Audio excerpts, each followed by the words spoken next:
Praise the lord. ప్రభువైన యేసుక్రీస్తు నామములో ఈ ఉదయకాలమందు మీ అందరికీ కూడా శుభములు తెలియజేస్తూ ఉన్నాం.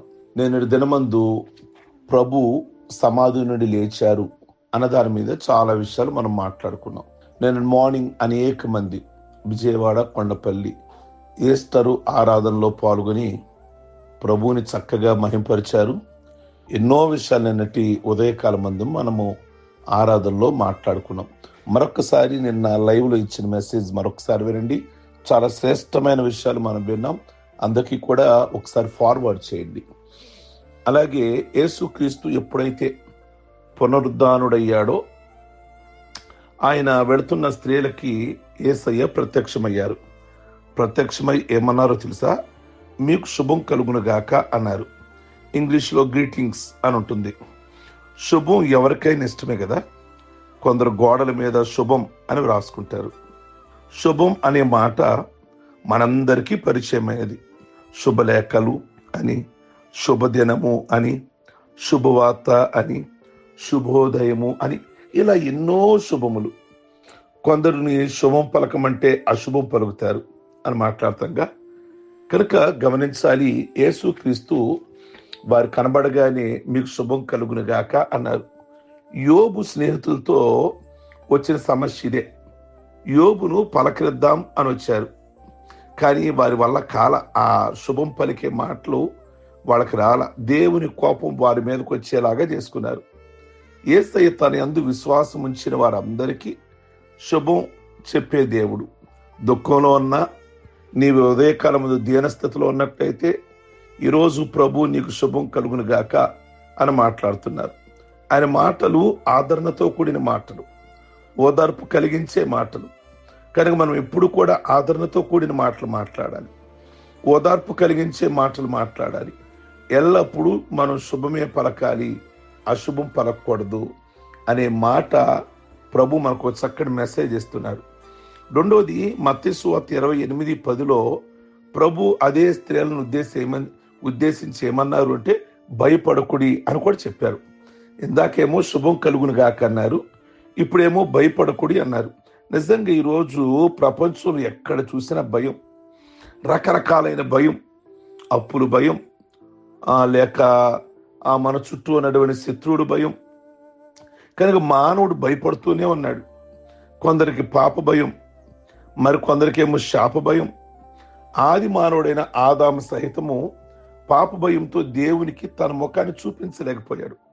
అందుకే పునరుద్ధానుడైనటువంటి యేసయ్య భయపడకుడి అని అభయమిస్తున్నాడు.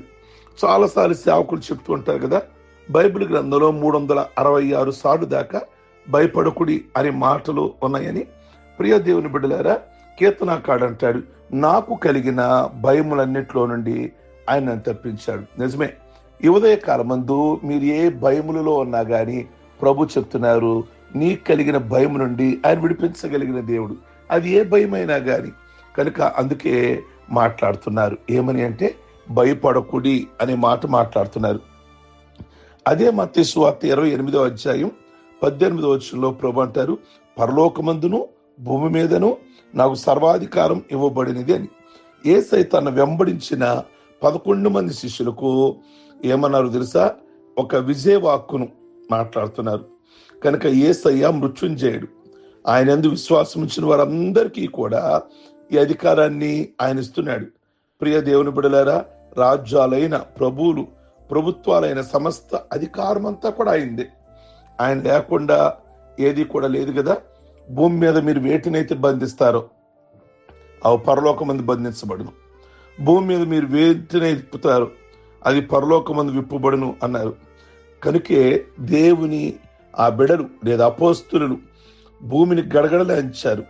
భూలోకమును తల్లకిందులు చేసిన వారు ఇక్కడ కూడా వచ్చారు అని అన్నారు. దేవుడు ఈ ఉదయకాలం ముందు నీకు అలాంటి అధికారం లేదా అలాంటి విజయాన్ని ప్రభు నీకు అనుగ్రహిస్తున్నారు. అదే మత్తయి సువార్త 28:20 ప్రభు ఏమన్నారో తెలుసా? ఇదిగో యుగ సమాప్తి వరకు సదాకాలము మీతో కూడా ఉన్నాను అని ప్రభు చెప్తున్నారు. భూమి మీద ఎన్నో దానాలు ఉన్నాయి, కానీ ఇది ఒక చక్కటి వాగ్దానం.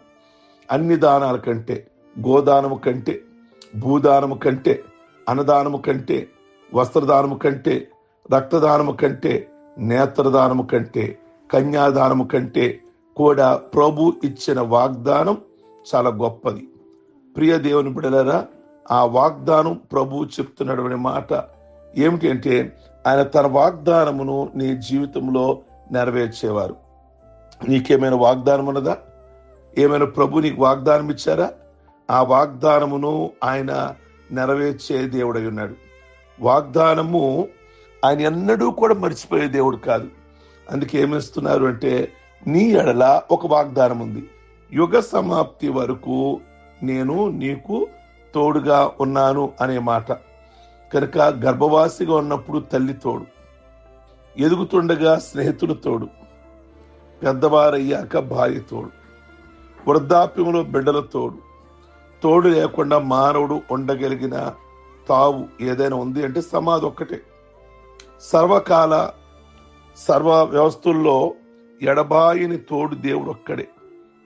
ప్రియ దేవుని బిడ్డలారా, కనుక ఈరోజు నీతో మాట్లాడే మాట ఏమిటంటే, యుగ సమాప్తి వరకు సదాకాలము మీకు నేను తోడుగా ఉన్నాను అని ప్రభు మాట్లాడుతున్నారు. లూకా సువార్త 24:50 ఆయన బేతనియా వరకు వారిని తీసుకొని చేతులెత్తి వారిని ఆశీర్వదించెను అనే మాట మనం చూస్తున్నాం. మనల్ని ఆశీర్వదించడానికే ఆయన మనల్ని పిలిచాడు. మీరు ఆశీర్వాదానికి వారసులు అవుటకే ఆయన పిలిచాడు. పేతురు తన మాటల్లో వ్రాస్తూ ఉంటాడు మరో చాట. కనుక చేతులెత్తి వాడిని ఆస్వాదించాడు. కనుక ఈ ఉదయకాలం ముందు నేను గొప్ప జన్మగా చేయడానికి నిన్ను ఆస్వాదిస్తానన్నాడు. నీ నామం గొప్ప చేస్తా అన్నాడు. నువ్వు ఆశీర్వాదకరముగా ఉందువు అన్నాడు. నీవు ఆస్వాదించిన వారిని ఆస్వాదిస్తాను అన్నాడు. నిన్ను దూషించిన వారిని దూషిస్తాను అన్నాడు. ఇవన్నీ కూడా అబ్రహాముకి ఇచ్చిన వాగ్దానాలు. అవి నీ ఎడల కూడా ప్రభు నెరవేరుస్తున్నాడు. కనుక మత్తయి సువార్తలో చెప్పినట్లుగా చాలా చక్కటి మాటలు ప్రభు ఈ ఉదయకాలం మీతో కూడా మాట్లాడుతున్నారు. మీకు శుభం కలుగును గాక. ఈ ఉదయకాలం ముందు ఏ విషయంలో మీ కుటుంబస్తులు భయపడవద్దు, ఆందోళన చెందవద్దు. మీకు నేను అధికారం ఇస్తున్నాను అని వాగ్దానం చేస్తున్నాడు. వాగ్దానము అన్ని వాగ్దానాలలో, అన్ని దానములలో గొప్పది. ఏమిటి ఆ వాగ్దానం? సదాకాలం మీకు నేను తోడుగా ఉంటా. అన్ని వయసులలో ఎవరైనా తోడుగా ఉండొచ్చు, కానీ లాస్ట్ వరకు నీతో ఉండువాడు నీ దేవుడు ఒక్కడే అని ఎప్పుడు మర్చిపోవద్దు. రెండోది, ఆయన చేతులెత్తి నిన్ను ఆస్వాదిస్తున్నారు. అబ్రహామును ఆస్వాదించిన దేవుడు, జనములకు వంశాల కర్తగా చేసిన దేవుడు ఈరోజు నీ కుటుంబాన్ని అలాగున విస్తరింప చేసి అభివృద్ధి చేస్తానని పునరుద్ధానుడైన ప్రభు ఈరోజు నీతో మాట్లాడుతున్నారు. ఈ మాటలని నీకు, మీకు, మీ కుటుంబానికి చెందాలని ఆశిద్దాం, ప్రార్థించుకుందాం. సర్వశక్తి కలిగిన తండ్రి, మీ వందనాలు, స్తోత్రాలు చెల్లిస్తున్నాం. పునరుద్ధానుడు అయిన తరువాత ఎవరికి ఏ మాటలు కావాలో ఆ మాటలు అనుగ్రహించిన దేవా, మీకే వందనాలు, స్తోత్రాలు చెల్లిస్తున్నాం రాజా.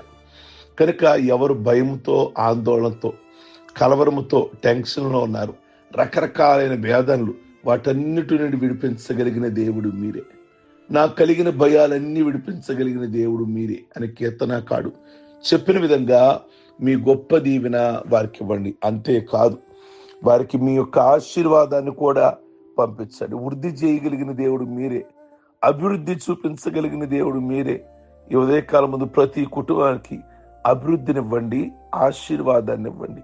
ఏ సమయంలో వారికి ఏ మాట కావాలో ఆ మాటతో ఆదరిస్తూ, బలపరుస్తూ నడిపించమని ప్రార్థిస్తున్నాం. ఈ దినం పెళ్లి రోజులు, అలాగే పుట్టినరోజులు, రక్షణ పొందిన రోజులు ఎవరైతే జ్ఞాపకం చేసుకుంటున్నారో వారందరినీ కూడా దీవిస్తూ, ఆస్వాదిస్తూ ప్రతి విధమైన మేలులతో నింపమని ప్రార్థనిస్తున్నాం. ఈ దినము వారి ప్రయాణాలలో, వారి మార్గాలలో, వారి కుటుంబ విషయాల్లో అన్నిట్లో కూడా తోడుగొండమని యేసుక్రీస్తు నామములో అడుగుచున్నాం తండ్రి, ఆమేన్. ఈ దినమెల్లా కూడా ప్రభు మీకు, మీ కుటుంబాలకు తోడయుండును గాక. ఆమేన్. God bless you.